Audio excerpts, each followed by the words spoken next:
Hi everyone, welcome to our presentation on pelvic health physiotherapy. We're so glad that you could be here today to learn a little bit more about this great field. My name is Rosalina Mahendran. I am a physiotherapist out of Cornerstone Physiotherapy.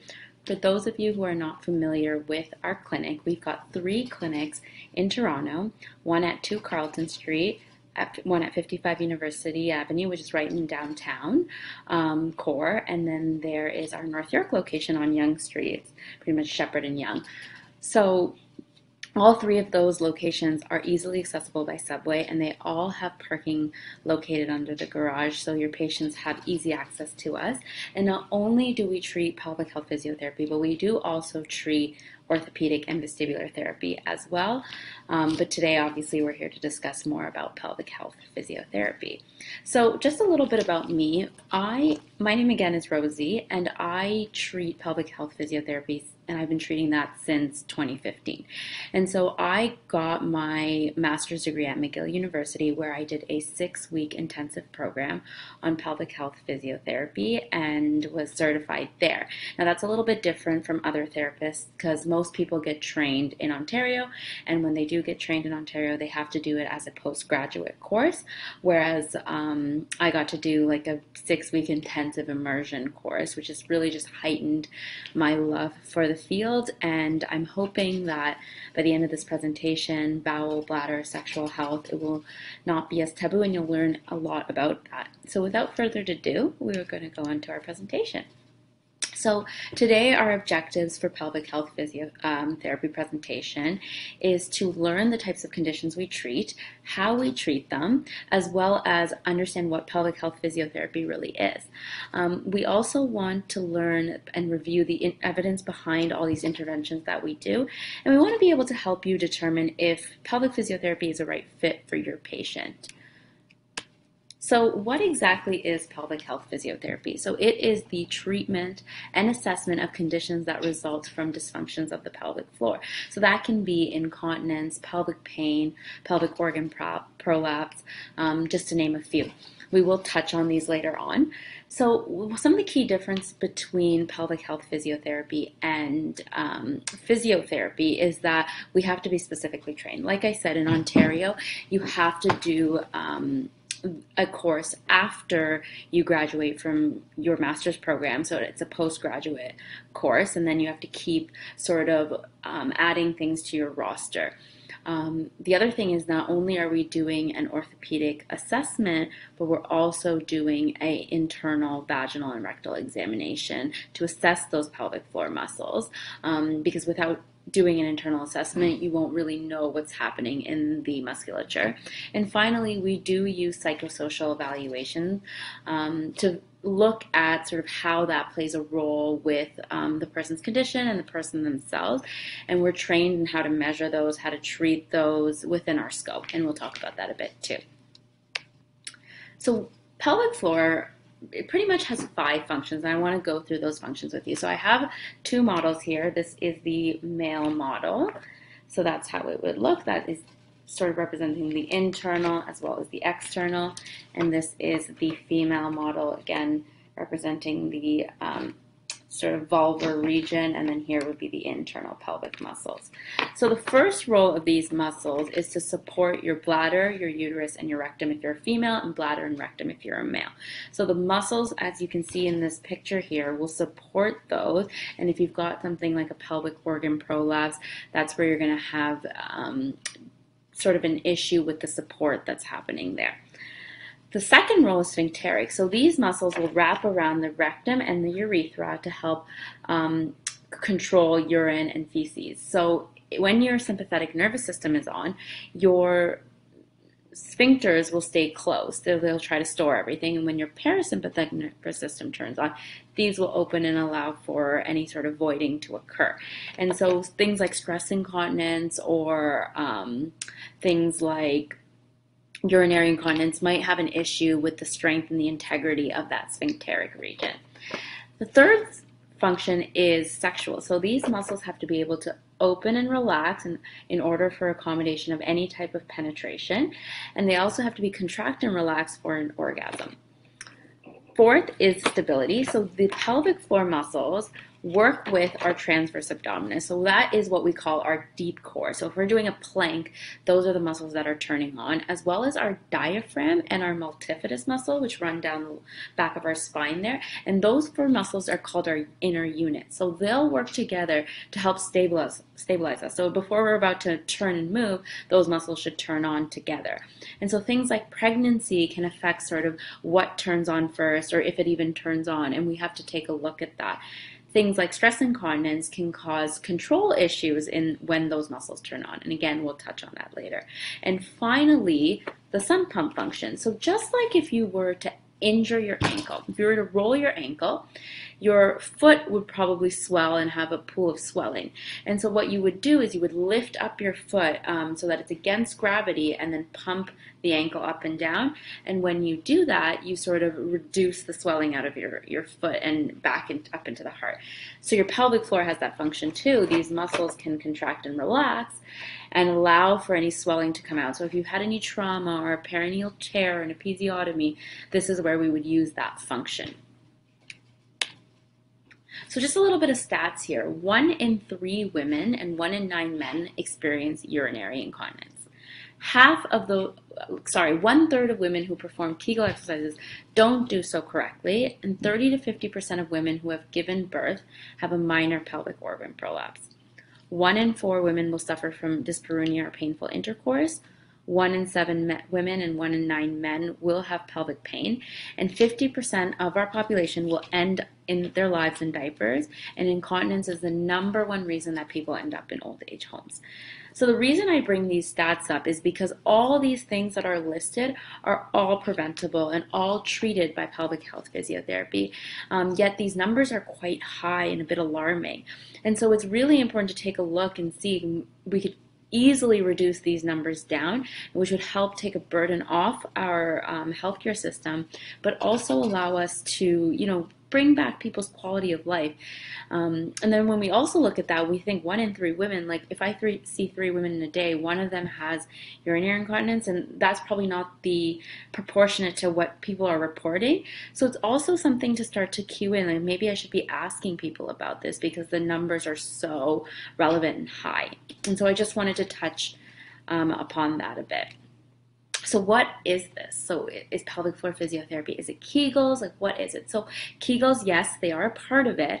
So Dr. Arnold Kegel is the person who invented that. And so he discovered that you can actually measure a pelvic floor contraction by using a finger insertion in the 1940s. And he said, okay, this is how we need to be looking at people's strength. And so somewhere along the lines from 1940s, we started to shift to verbal instruction by medical practitioners. But then in 2009, we circled back to that digital vaginal examination, and we said that is what we need to do to confirm a proper Kegel performance, and that's stated by the Society of Obstetricians and Gynecologists of Canada.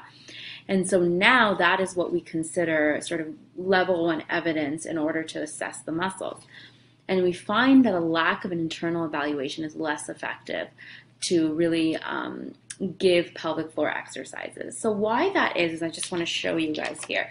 So when I look at the strength of the musculature, what we look for here is we do a 1-finger examination and we ask people to do a Kegel.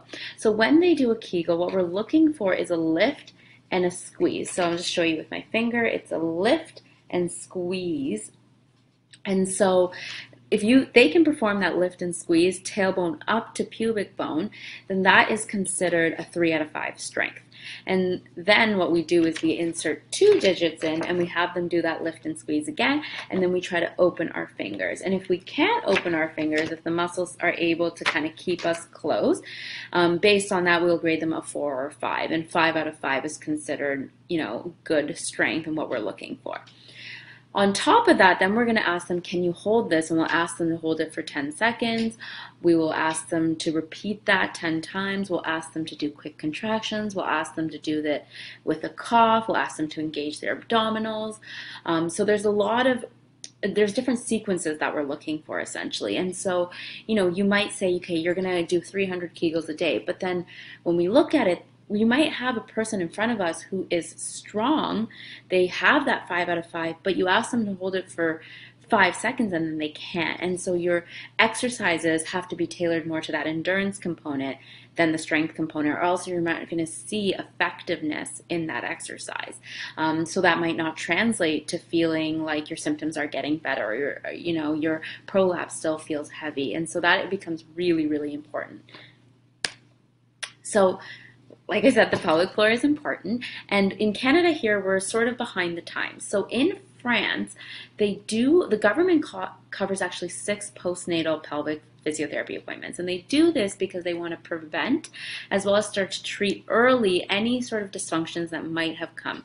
So obviously we know some people might not have symptoms right away, but then years down the line, maybe they're 60, 70, starting to experience heaviness or other things. And so France really wants to get like a nip it in the bud so they can avoid sort of any burdens that might come later. And then in England or Great Britain, if you have a pelvic organ prolapse or incontinence, you have to go in internal pelvic floor physio sessions before you can even become a surgical candidate. Now, I believe in Canada that is happening. Some doctors will say you have to go through physiotherapy for 6 months before you can they will even consider doing surgery for a pelvic organ prolapse. So hopefully that will start to see changes here. But why that's important is because 90% of people get better with conservative care.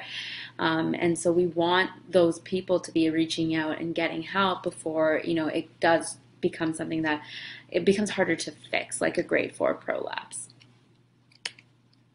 So when we look at an internal palpation, what exactly are we looking for? So in a very simplistic view, we're essentially looking for if the muscles are weak, so hypotonic. Are they weak and lengthened? So that's that traditional Kegel. Can they Kegel? Are they able to hold it?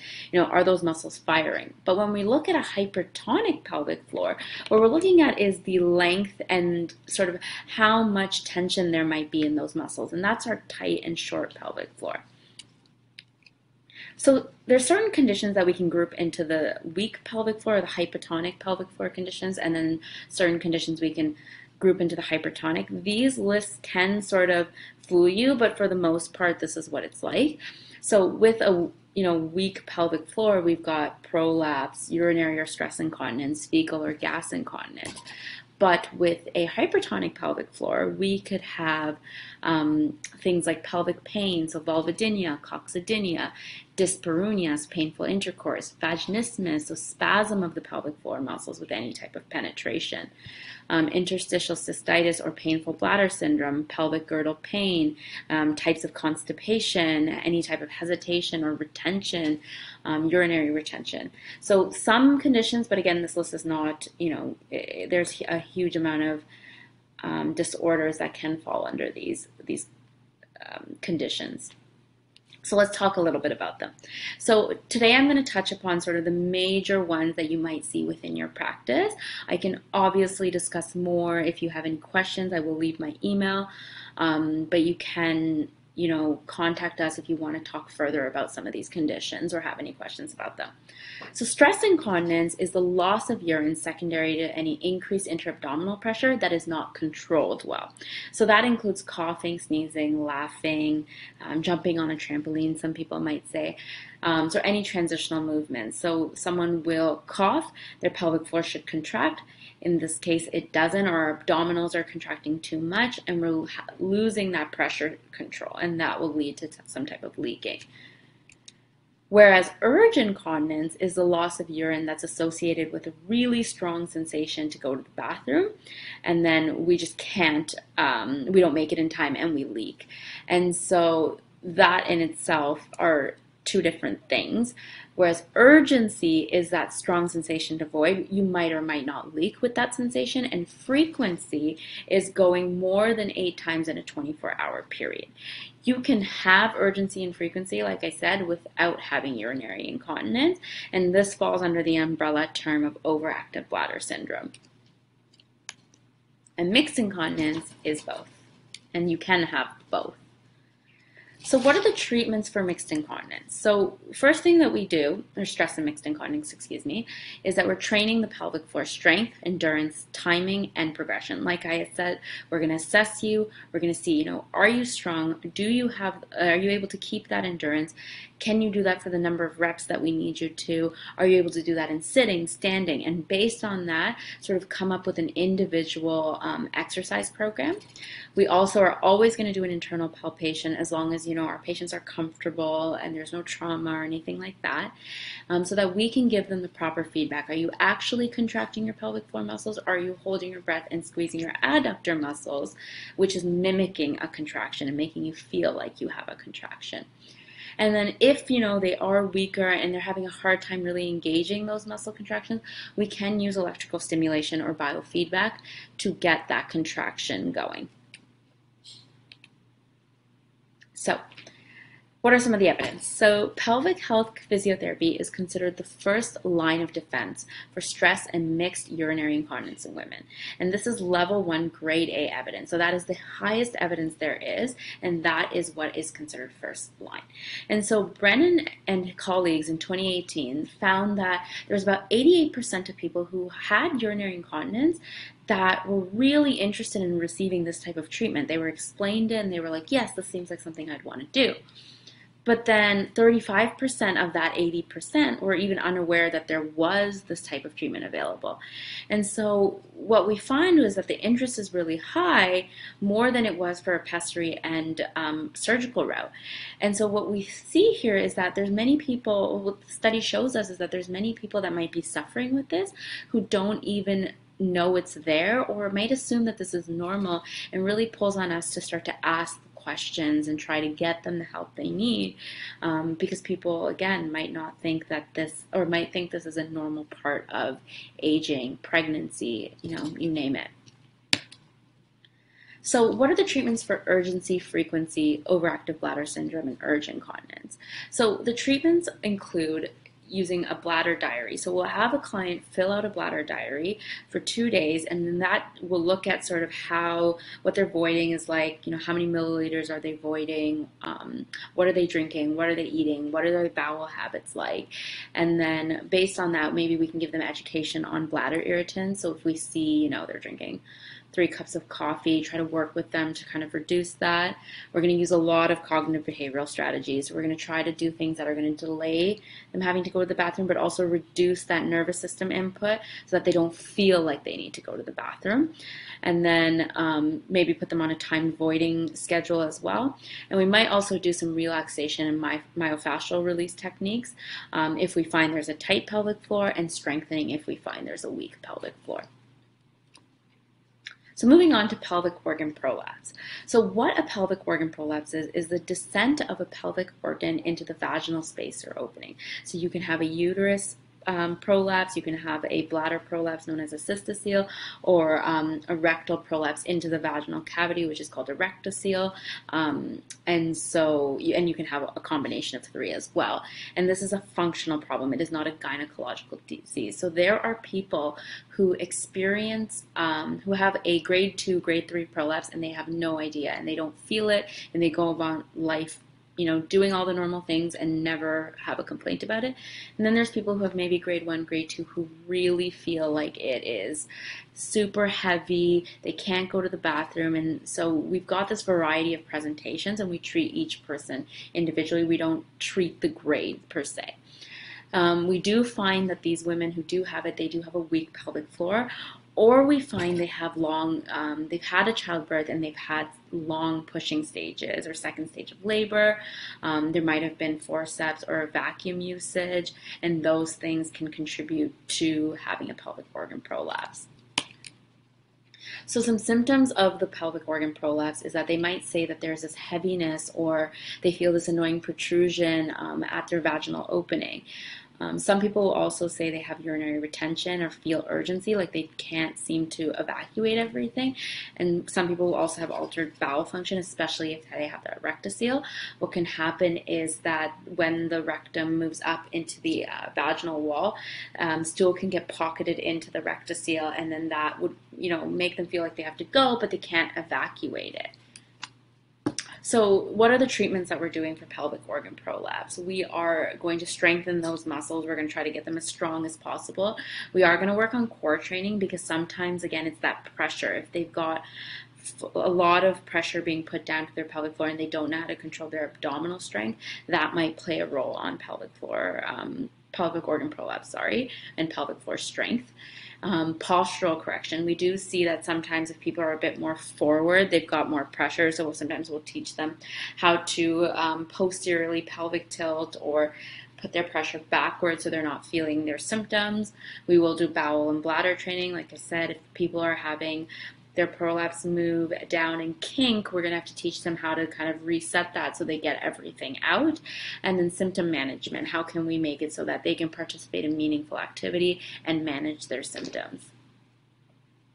So what is the evidence supporting pelvic physio? So pelvic muscle training is effective at reducing prolapse symptom and is also recommended as first-line management for prolapse. And then they found later in 2017, the same researchers, that doing pelvic floor strengthening reduced prolapse symptoms for these people. So what about in our pregnancy and our postnatal individuals? So in pregnancy and postnatal, you do see a high group of individuals who complain of low back pain, pelvic girdle pain, incontinence, prolapse. And so those people are usually, told that's part of pregnancy, kind of have to get through the 9 months and then it'll be okay. And so there is strong evidence to support that pelvic health physiotherapy intervention helps with the prevention and treatment of these conditions. Carolyn Van Dyken did an article that found that there was a huge link between low back pain and pelvic floor tension. And so if we start to treat that early on, we can really help reduce any sort of postnatal complications, as well as give them good quality of life during the 9 months of pregnancy. So what are some of the things we're doing prenatally and postnatally? So I'm going to be biased here, and I think that every woman should be seeing a pelvic health physiotherapist prior to actually delivering. So I think they should be doing it prenatally. And why that is because when we see them, we get a look at what their pelvic floor strength is like. So we get them before they've had any type of intervention, before they've torn, if they tear, to see what their control is like. Do they have good muscle memory there? And we start to teach them, okay, this is how you're going to do a Kegel. So then when they come back postnatally, it's so much easier to access those muscles. It's the same sort of principles you would do with prehabbing, like if you had an ACL injury. So individuals who injure their ACL, what they're going to do is while they're waiting for surgery, they're going to come to physio and they're going to start to do their strengthening. They're going to strengthen their quads. They're going to make sure their hamstrings are flexible, sort of the whole 9 yards as much as they can before that surgery. And then usually what happens is post-surgery, their outcomes are a lot better. And this is the same for prenatal versus postnatal. The other things we're doing is we're preparing them for birth. So, what positions might be really good for them? How do they push? Can they push without a Valsalva maneuver? Because we know Valsalva maneuvers have a huge impact on the pelvic floor and can affect, again, that pelvic organ prolapse and as well as weakness. We're going to teach them, about the epidural and like what they might feel and how they're going to try to connect with that area. So a lot of things we're doing to help them prepare for pregnancy, labor, and delivery. And then postnatally, we're doing pain management, scar tissue mobilization, whether that is a C-section scar or a episiotomy or a perineal tear. We are strengthening them, we're getting them back to safe activity, and we're just restoring their strength and function. And so it's really important that we get them in after they've been cleared by their obstetrician, their midwife, their family MD, whoever it is that's seeing them at that 6-week mark. If their stitches are cleared, they need to come to pelvic floor physiotherapy because oftentimes they get cleared for, you're safe to go back to activity, but they're not because their strength is not there. Just because their stitches are healed does not mean their strength is good. And if they don't have a minimum of 3 out of 5 strength, they shouldn't even attempt running at that point because they can really make symptoms worse. So what is the evidence and support for treatment during pregnancy? So there was a study that was conducted, and there was women between 20 and 36 weeks of pregnancy who did pelvic floor muscle training. And they found that those women who did the training had a lower rate of prolonged second stage labor, so they weren't pushing that much. And like we said, if you push less likely timing of pushing is less, you're less likely going to have a pelvic organ prolapse. They had less pregnancy-related low back and pelvic girdle pain, both during and after, and they were less likely to have urinary incontinence at 36 weeks of pregnancy and 3 months postpartum. So pelvic floor physiotherapy prenatally not only helps in the moment, but also helps, post-surgical outcomes or post-delivery outcomes too. So moving on to pelvic pain conditions. So this is what's near and dear to my heart. This is what I love treating. It's very complex, so I'm going to try to break down some of the more common conditions here. But again, happy to answer questions if anybody has any questions about this. So like I said, usually pelvic pain conditions are present in individuals who have a hypertonic pelvic floor. So what's really important to know is that these conditions might not be stemming from a hypertonic pelvic floor, but oftentimes are interrelated. And so we'll talk a little bit about that here. So conditions like vulvodynia or vestibulodynia. So vulvodynia is burning like pain at the vulva region and only the vulva region. And vestibulodynia is sort of pain at the vestibule or the introitus, and that only. They do fall under the same category, but for treatment purposes, we need to know, is it the entire labia and, labia majora and minora, or is it just the vestibule that they are feeling pain at? Coccydynia, tailbone pain. Levator ani syndrome, so spasm of the levator ani muscles. Dyspareunia, so painful intercourse, or vaginismus, two separate things. You can have painful intercourse without having a spasm of the pelvic floor muscles, and that spasm is what stops the penetration, whereas dyspareunia could also just be they might feel burning sensation, but they don't actually have a spasm of the muscles. Dysmenorrhea, or painful periods, and endometriosis. Now, I just want to touch on endometriosis because we don't really talk about it in the further slides coming up. But in endometriosis, a hypertonic pelvic floor doesn't cause endometriosis, but what we find is that there's a visceral somatic sort of connection happening, and so the nervous system is, when their person is having sort of that pain, they might start to have their pelvic floor start to tension up too, and because there's that crosstalk. And so that can amplify their pain even more, and so treating that and calming that part of that pelvic floor, causing their pelvic floor muscles to relax, can have a crosstalk back into the uterus and the uterine lining, crosstalk back to the brain, and kind of calm the system down. And then interstitial cystitis and painful bladder syndrome. And same idea here. The interstitial cystitis is not being caused by the pelvic floor or the hypertonic pelvic floor. It's sort of like, it's sort of a symptom of what's happening, and we can have crosstalk between those two. So central nervous system, we cannot talk about pelvic pain without talking about our central nervous system. So this plays a huge role in pelvic pain, and anybody who treats pelvic pain and does not address this is not treating that effectively, because we just know through all the studies, if we look at the International Pelvic Pain Society and the sort of the global pelvic summits around the world, we find that the nervous system has such a huge impact, and without treating it, we won't really help as much as we want to. And so what we do in our clinic is we look at outcome measures. So we look at things like the depression, anxiety, stress scale, the central sensitivity index, the pain catastrophizing scale, the Tampa questionnaire. So there's a bunch of questionnaires here. They're all validated and they're all looked at through pelvic pain clients, and they're found to have a sort of an impact on what might be triggering their pain or what might be in play with their pain. So yes, they have a hypertonic pelvic floor, but their depression and anxiety are through the roof, as shown by these outcome measures. And so we can look at that and say, okay, look, this is really high. Let's see if we can help address that, whether that is, contacting back the family doctor and asking for a referral, or, maybe they need medication. It's sort of, sending them back and looking at that piece too while treating that hypertonic pelvic floor, but also doing things that's going to target their depression, anxiety. Now, it is, there's a part of this that's not my scope of practice, but there's a part of this that is trained. We are trained in when we do our pelvic floor physiotherapy training. And so that's really looking at like the physical piece, like how can we target that depression, anxiety using the physical piece? How can we target the central nervous system using pain education? And that is really sort of where our scope of practice comes in.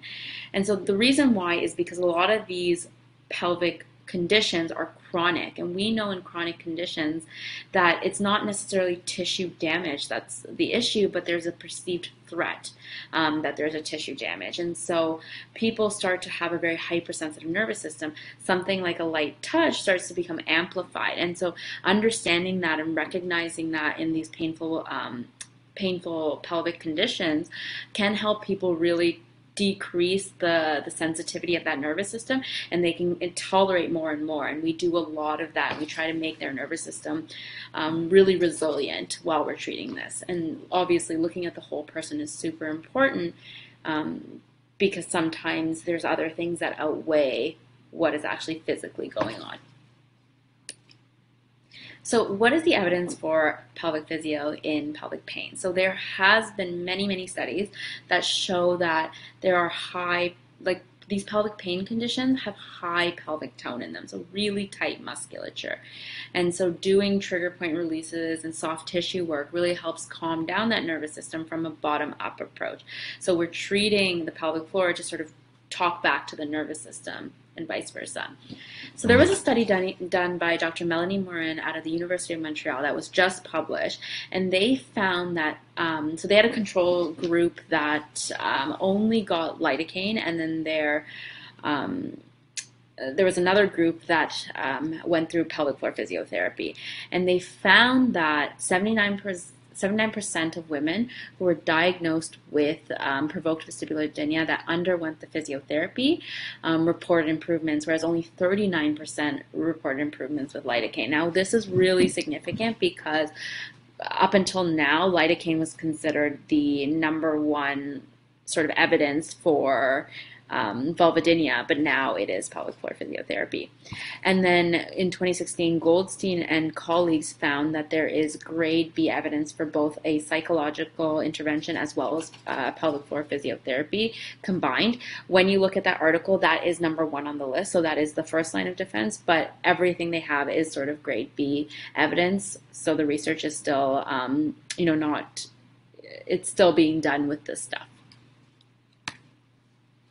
So what do we do when we're treating a hypertonic pelvic floor? So like I said, we are doing a lot of pain education. We are showing them how, what the brain is doing, what the muscles are doing in response to that. And we're trying to sort of get them to understand this whole picture, because they've, oftentimes they're coming in with years and years of pain. We are doing a lot of soft tissue treatments, both externally and internally. So when we look at our pelvic floor, we've got our pubic bone. Our two sit bones are right here, our sacrum and tailbone, and then they lead up to our lumbar spine, and then our iliac crest, right? And then you've got the greater trochanters, or the hips, coming in on either side. And so pelvic floor muscles, they are also hip rotators, and there's a lot of fascia that continue on from the glutes and the inner thighs that all attach up into these bony prominences. And so doing work on there can feed back into the pelvic floor and cause a lot of relaxation, and can trigger and help trigger, again, that nervous system component. And then when we do the internal, same thing, we're looking at those internal muscles. We're getting there, and I'm just going to show you, we can come up onto these muscles and do any sort of pelvic floor release that we need to. Obturator internus, it's a hip external internal rotator, same thing. We can really restore those movements by getting right into that area. We will be doing mobilizations of the joint, because those joints, they are the bony prominences that store the pelvic floor. So getting them mobile, if we're stiff in lumbar extension, we're not going to get a relaxation of our pelvic floor. So lumbar extension and pelvic floor relaxation are combined, and if you've got lumbar flexion, you actually get a pelvic floor contraction. So trying to really mobilize those people and get them to be able to move these areas will help with reducing tension there. We do a lot of stress reduction and activities for down regulation of the central nervous system. Again, within our scope, we're teaching them breathing strategies. We're watching them, we're seeing, okay, like they're chest breathers, and you can see that their heart rate and their the way they're breathing looks a bit distressed. So we'll try to take that down into a diaphragmatic breath and see if that kind of calms down their nervous system. We might have our finger and internally monitoring the muscles. So sometimes as they're doing that diaphragmatic breath, I'm just feeling a whole bunch of muscle relaxation without me having to do anything. And so we can sort of use that and help us, access that pelvic floor tension. We might use accommodation devices, so things like dilators. In vaginismus, I will give people dilators of different sizes and work with them on how to insert comfortably and hold that and stretch the tissues. And then finally, I'm returning them to safe, meaningful activities. So with pelvic pain, there's a bunch of different goals. Sometimes it's intercourse, sometimes it's just being able to insert a tampon. So depending on what their goal is, I'm working with them to try to get them to do that. So post-prostatectomy. So moving on, we do treat men as well. When we're treating men, there's a couple of more common conditions that come up, but again, same thing. Men have pelvic pain, men have overactive bladder syndrome. So there are some of these issues will cross for both men and women. So commonly what we see in clinic is individuals who come after a prostatectomy, and that can be a radical surgery or robotic assisted, though commonly now they're doing the robotic assisted. And so what can happen is the muscles, the bladder, neck, and the internal sphincter muscles are damaged when we take the prostate out. So we remove the prostate, if you see right here, and then we're left with that, and that would be damage. And so our external sphincter has to be the one in our pelvic floor muscles to take over to help us control our urine flow. And so what we find is that with a single session of preoperative biofeedback and pelvic floor strengthening, we can really fasten that recovery and decrease the severity of the incontinence. So there was a study by Bergio, and what he did was he gave a group of people no instructions. That was his control group, and as an intervention group, he gave them one session of pelvic floor physiotherapy as well as instructions. What he found was that fewer than 50% of the 51 men in the control group did not achieve continence by the 6 months, whereas individuals who were in the intervention group were achieving continence at a faster rate. And so this is just to really confirm how important it is for early referrals, because these people, if they're not referred right away, they might spend a year, 2 years really struggling with incontinence.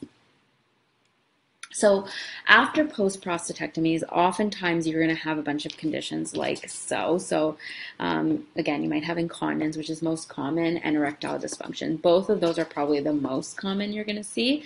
Incision management, if they have the radical, so if they actually cut in, there's going to be scarring. Abdominal issues, if again they cut in or their abdominal muscles react to the surgery. Bowel issues, if their pelvic floor muscles are not working well, retrograde ejaculations, and then difficulty achieving an erection. And so pelvic floor physiotherapy really helps with that, especially with the erectile dysfunction, because if you look here, a couple of our pelvic floor muscles are right here and here. So our bulbar cavernosus and our ischiocavernosus muscles are right through there, and they are helping us achieve that erection. So if those muscles are weak, we're not going to be able to achieve it. So we work really hard not only with the incontinence piece of it, but also helping them be able to achieve an erection. So that's with prostatectomies. We do treat people who have chronic non-bacterial prostatitis. So there's a bunch of different scales for this. Acute bacterial prostatitis is treated by medication only. It's not pelvic floor physiotherapist domain, so you just treat them with medication and that's it.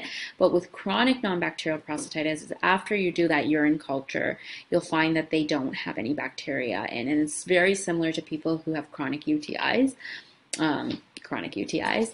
And what they find is it's not actually the prostate, but the tension in the pelvic floor muscles that are mimicking this feeling of pain and burning and just not being able to release, to let go. If the muscles are tense, they're going to wrap around the urethra. And so when you're trying to release, you can't because it's not relaxing. And so pelvic floor physiotherapy can really help with that, again, relax the muscles. And finally, some people really complain of post-void dribble, oftentimes, again, connected to that post-prostatectomy, but not always. And so we're going to do education, soft tissue techniques. We're going to strengthen them. We might do electrical stimulation.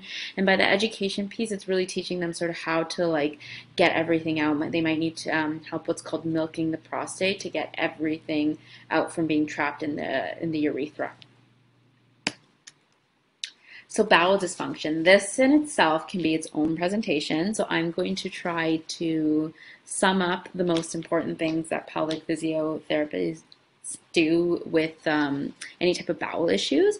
Some of the things we treat are functional constipation, fecal incontinence, and anything post-surgical like a large lower anterior resection syndrome, any type of bowel resection essentially. And so with constipation, obviously there's many reasons for constipation. You can get dietary reasons, you can have an IBS C, which is IBS with a constipation like stool, versus IBS D, which is more diarrhea-like. And so one of the things that can cause constipation is dyssynergia, which is an outlet dysfunction.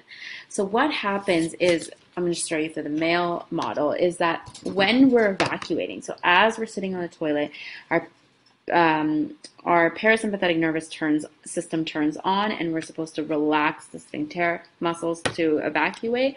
What will happen is those muscles will clench. They will contract instead of relax. And so you cannot evacuate anything, and they're really holding on for dear life. Some people will push, and that will actually create more of a contraction. So what happens is any stool that's left over will get absorbed back into the system, and then will, obviously get more water will be pulled out of that stool. It will become dehydrated, and then it will become sort of a type 1 stool on the Bristol stool chart. Very difficult to evacuate, sometimes painful. And so we treat that using a balloon catheter. If you look right here, this is something that we treat. Again, you have to be trained specifically in that. So if you are looking to send your patients, you must ask to make sure that therapist is trained in it. You don't necessarily need to use this, but it helps, especially in complicated cases. So what we do here is we have this balloon that's attached to a catheter, and we pull the syringe. So we pull the syringe so that it's completely deflated. We insert that into the rectum, and we put it all the way up until it reaches, we insert it into the anal canal. We go all the way up until it reaches the rectum.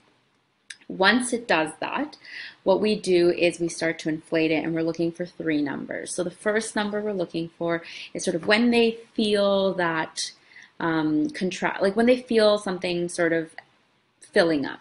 They'll tell you, you'll write that number down, and then you'll move on. And the next number is sort of when they feel like they have to go to the bathroom, but it's okay. And then the third number is, I need to go to the bathroom right now. I need to get off this table. And so you record those numbers, and you compare them with a normative value, and you will be able to see if they are feeling that balloon, if their rectum is hypersensitive or hyposensitive.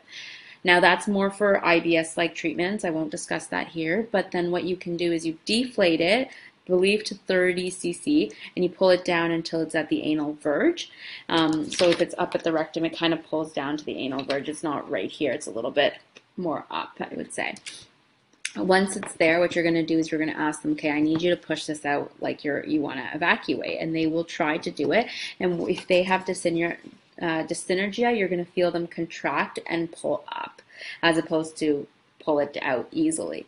And so that can be a test to kind of confirm that they have dyssynergia, and you can use that to train them. Like you can use it to give them that feedback of what stool feels like and how to relax the muscles in order to evacuate. So that's the dyssynergia portion of constipation. So some of the other things we treat are fecal incontinence. Now, oftentimes fecal incontinence is due to a weak pelvic floor, but we have had issues where I've had a client who's had hemorrhoid surgery, where the surgery was done too close to the sphincter. The sphincter became stenotic, and this person was having fecal incontinence because they couldn't evacuate completely. And so we've been using the balloon as well as fingers to help stretch the stenosis, which has been actually helped her fecal incontinence really well. So that could be also a reason that they might be having fecal incontinence. And post-surgical, so after they've had any type of, if they've had a cancer and they had to have a resection of their bowels, oftentimes these people will feel frequency and urgency and of their bowels, and we do a lot of training with them as well. Some of the other things we'll do, again, soft tissue techniques, evacuation techniques. We're going to teach them proper positioning and a lot of education on their nervous system as well as dietary, as long as working with other individuals who are in that field. So when should you be referring to a pelvic health physiotherapist? So if your patient reports any type of incontinence, fecal or urinary, that is usually a direct referral to physiotherapy as long as there is no red flags. And that could be, cauda equina or any type of spinal red flags. If they're pre or postnatal, no matter if they have symptoms, that should just be sort of a straight referral. If we're looking right at France, that's kind of the evidence behind that.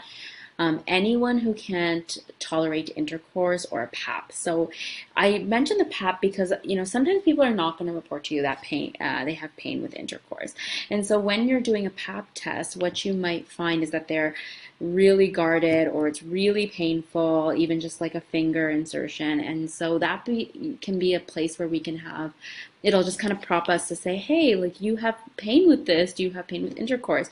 And sometimes when I ask people that, they'll say, yeah, I do. And that, opens up the conversation of, you might have a tight pelvic floor. This might be something that might help you. Again, opens that dialogue up and a really easy place to start for them, since they might already be feeling pain. Anyone who reports pain in and around the genital area, and anyone who has urgency or frequency, regardless of if they say they drink too much water or not. So here, Cornerstone developed a treatment referral guide for family doctors. And so we've got some common presenting symptoms and sort of, is pelvic physio appropriate? Is medication appropriate? Just so people know when it might be appropriate to send to a physiotherapist and when it might be appropriate to send to another discipline. So if you would like, we can share that referral guide to you. We will tell you how to contact us so you can get that as well for your clinic. So finally, some take-home points. So I hope this has been really helpful and you've gone away with something. Like I said, I love talking about this, so I'm happy to discuss more. If there's something specific you guys want to talk about, feel free to reach out to us. We will leave our contact information. When we are, you can send us another fax back asking us for some more information. We're happy to send that to you. But what we really want to hammer home here is that patients are often really embarrassed to talk about any pelvic floor dysfunction.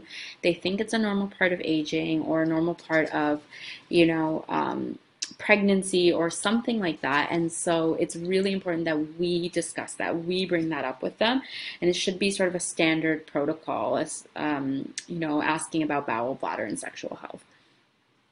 Pelvic physiotherapy, hopefully now we know, is the first line of defense for a lot of incontinence and pain conditions, so it should be the first referral source out. Pelvic physiotherapy is not just Kegels. You can have a tight pelvic floor and that would need to be treated. So hopefully we learned a little bit about that. And it is a team effort. So we have to make sure we're all working together. Here at Cornerstone, we do send doctor's letters with exactly what's going on with our patients at initial assessment, what we're going to do. If we think there's any further medical investigations that need to be done, and then we have that constant communication with you. And if we discharge them, again, we let you know, and we let you know where they've got to and they've reached to.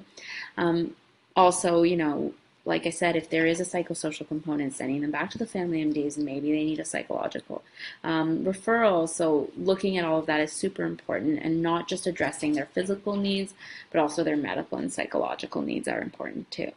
So that is my presentation for you. Again, if you have any questions, I'm easily accessible. I work out of our 55 University location, but we have two amazing physiotherapists that work out of our Carleton location, pelvic physiotherapists, and we have three out of our North York location, and everybody is so well trained and has taken so many courses and are just as passionate about this as I am. So feel free to reach out to them if you'd like to get to know them more too. These are my references if anyone wants to take a look at everything that I said. And that is it. Have yourselves a really lovely day, and it was great speaking to you all.